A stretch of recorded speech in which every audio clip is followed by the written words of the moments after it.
নেশার টাকা না পেয়ে অসুস্থ মাকে মারধর করে বাড়ি থেকে পালিয়ে যাওয়ার অভিযোগ উঠেছে ছেলের বিরুদ্ধে।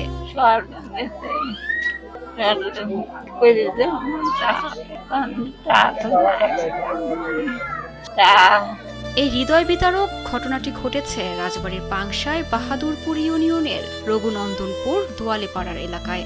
এ ঘটনায় এলাকা জুড়ে সৃষ্টি হয়েছে চরম উত্তেজনা। আচ্ছা, কোনো ভয় নাই, এই এলাকার লোকজন আপনারা দেখবে, ঠিক আছে?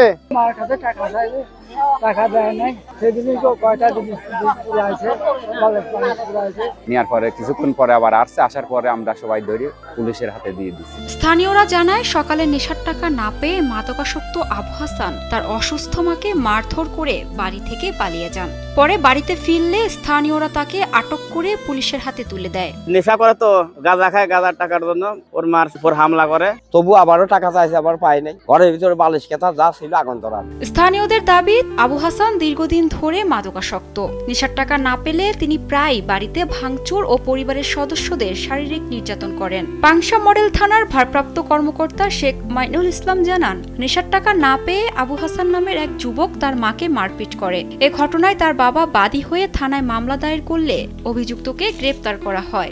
যে এই বাড়িতে এর ছেলের নাম হলো আবু হোসেন, ও একজন মাদকাসক্ত। সকালে তার বাবা মার কাছে সে মাদক সেবনের জন্য টাকা চায়, কিন্তু তাদের কাছে তো আসলে সেই পরিমাণ টাকা নেই, এনারা খুব গরিব মানুষ। বাবা মা টাকা দিতে না পারায় তার মাকে একটা থাবা দেয় এবং তাদের ঘরের যে বালিশ খেতা এবং কিছু দলিল সেগুলো পুড়াই দেয়।